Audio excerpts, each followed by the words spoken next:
Parliament ఎన్నికలు సమీపిస్తున్న వేళ స్టేషన్ గన్పూర్ రాజకీయాలు శరవేగంగా మారుతున్నాయి. నియోజకవర్గ కీలక నేత మాజీ ఎమ్మెల్యే తాటికొండ రాజయ్య బీఆర్ఎస్ కు గుడ్ బై చెప్పేందుకు సిద్ధమయ్యారు.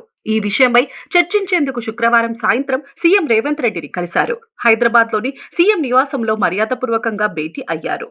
చర్చలు సఫలం కావడంతో కాంగ్రెస్ లో చేరేందుకు రెడీ అయినట్లు తెలుస్తోంది. 2 రోజుల్లో సీఎం రేవంత్ రెడ్డి సమక్షంలో కండువా కప్పుకోనున్నట్లు సమాచారం. ప్రస్తుతం బీఆర్ఎస్ లోక్సభ ఎన్నికలపై ఫోకస్ పెట్టింది. ఎంపీ అభ్యర్థుల ఎంపికపై కసరత్తు ప్రారంభించింది. అయితే ముందుగా మాటిచ్చిన పార్లమెంటు స్థానంపై బీఆర్ఎస్ అధిష్టానం నుంచి ఎలాంటి భరోసా రాకపోవడంతో రాజయ్య అసంతృప్తికి లోనైనట్లు తెలుస్తోంది. ఈ క్రమంలోనే ఆయన పార్టీని వీడాలని నిర్ణయించుకున్నట్లు సమాచారం. వచ్చే రోజుల్లో కాంగ్రెస్ లో చేరి ఎంపీగా పోటీ చేసే ఛాన్స్ ఉంది.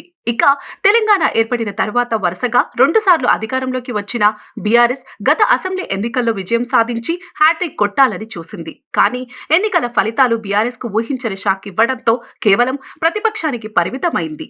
వచ్చే పార్లమెంటు ఎన్నికల్లో అయినా అత్యధిక సీట్లు గెలుచుకోవాలని యత్నిస్తోంది.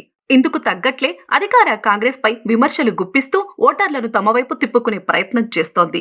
ఈ సమయంలో బీఆర్ఎస్ కీలక నేతలంతా వరుసగా పార్టీని వీడుతున్నారు. పార్టీ అధికారం కోల్పోయినా కేవలం నెలల వ్యవధిలోనే గులాబీ నేతలంతా పక్కచూపులు చూస్తున్నారు. ఇప్పటికే మాజీ మంత్రి పట్నం మహేందర్ రెడ్డి దంపతులు, హైదరాబాద్ మాజీ మేయర్ బొంతు రామ్మోహన్ దంపతులు, టాలీవుడ్ నటుడు అల్లు అర్జున్ మామ చంద్రశేఖర్ రెడ్డి, డిప్యూటీ మేయర్ మోతే శ్రీలత శోభన్ రెడ్డి కాంగ్రెస్ లో చేరారు. వీరే కాకుండా మరికొందరు బీఆర్ఎస్ పార్టీ నాయకులు త్వరలో హస్తం పార్టీలో చేరే అవకాశాలు ఉన్నట్లు చర్చ జరుగుతోంది. దీంతో ఇదే అవకాశంగా భావించిన కాంగ్రెస్ రాబోయే పార్లమెంటు ఎన్నికల్లో గెలిపే లక్ష్యంగా పావులు కదుపుతోంది. ఈ క్రమంలోనే కీలక నేతలను పార్టీలోకి ఆహ్వానిస్తున్నారు.